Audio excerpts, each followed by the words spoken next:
bro. Jokic just dragged his whole team out the grave and told the Thunder, "We ain't dying tonight." Jamal Murray? Dude looked like he rolled out of a hospital bed and still gave OKC buckets. And let me tell you something. If you're sleeping on Denver, wake up. This ain't the same lazy Nuggets team that showed up in Game 1. Nah, these boys got nasty. But here's the real question. Can they actually go into OKC and rip the hearts out of the top seed in front of that wild-ass crowd? I'll break it all down at the end. Who's got the edge, what this means for Jokic's legacy, and who's about to get exposed in Game 7.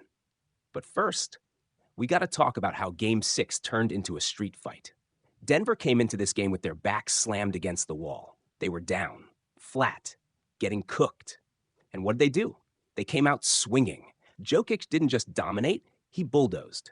Murray, playing sick, didn't matter. He showed more heart than half the league combined. And don't get it twisted. It wasn't just the stars. Christian Braun was a menace. Reggie Jackson turned into a damn pit bull. Peyton Watson flying around like he had something to prove.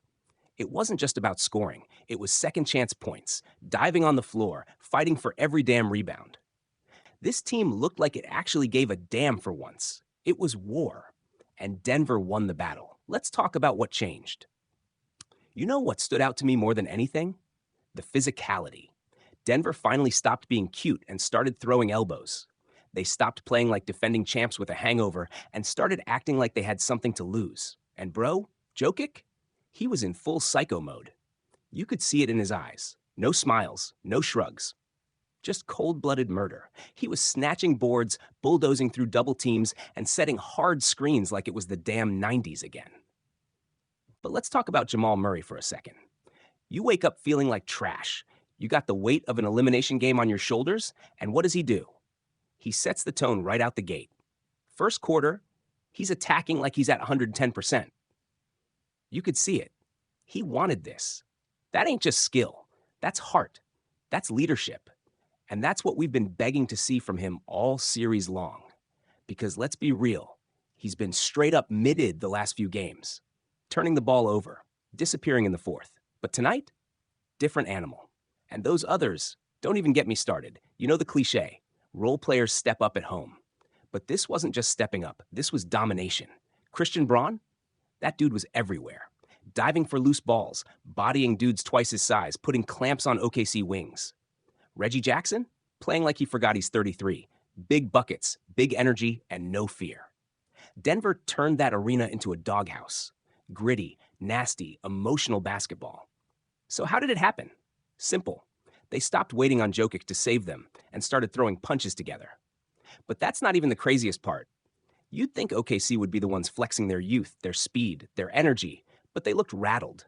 For the first time all series, they looked shook. Let's flip it now. OKC, what the hell was that? You're the top seed. At home, you've been unbeatable. And now, when it's time to put the nail in the coffin, you fold? SGA was solid. He always is. But where was the fire? Where was the killer instinct? And don't give me, they're a young team. Nah, you've been wrecking people all season. The moment was too big for some of these guys, and it showed. And here's the thing. They're walking into Game 7 with all the pressure on their backs now. I don't care what the odds say. I don't care how electric that OKC crowd is. You're facing a team that's tasted blood. That's felt the heat. That's won a damn championship. Denver ain't scared of your little TikTok highlights. Jokic is going to walk into that arena like it's a dentist appointment. Calm, cold, ready to drill. Let's get real. OKC's role players, Case and Wallace, Lou Dort, they better bring it because the Nuggets are coming in to throw bodies. And let's not pretend like Denver's bench is some scrub squad. They just proved they've got the dogs to go into war. So what's going to decide Game 7? Defense, guts, and who wants the smoke? And don't forget the wild card, Alex Caruso. That man might not light up the scoreboard, but in a Game 7, leadership matters. He's seen wars. He knows how to keep young guys locked in. He's going to be the voice in that OKC locker room trying to keep the kids calm before the storm. But will it be enough? Because while OKC's riding energy and vibes, Denver's rolling in with grime and grit. And if Jamal Murray's fully locked in again, if Jokic goes full MVP mode, you might see a heist in Game 7. Let me say it clear. This ain't just a Game 7. This is a war of two worlds. You got the young, flashy, fearless kids of OKC playing like they don't know what fear is. And then you got the battle-tested, beat-up, bruised Denver squad that's been through the trenches and lived to tell the tale. And if you're asking me to bet my life on something, I'm saying it's going to come down to which team punches first. Because Game 7s, they ain't for the weak. They ain't for the cute. It's stress, pain, pressure, and fire. You think Jokic cares about the noise? You think Murray's backing down after what he just did? Nah.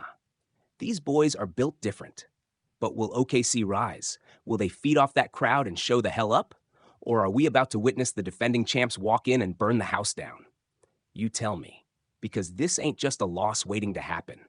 This could be a funeral. Subscribe right now if you want the full Game 7 breakdown. We're going live the second that final buzzer hits. Trust me, win or lose, someone's getting cooked. So hit that bell, drop a comment. Who you got? Jokic the Joker or the Thunder Kids with nothing to lose? Game 7 is going to be hell, and I'll be right here to walk you through the fire. Stay locked in. This is just the beginning.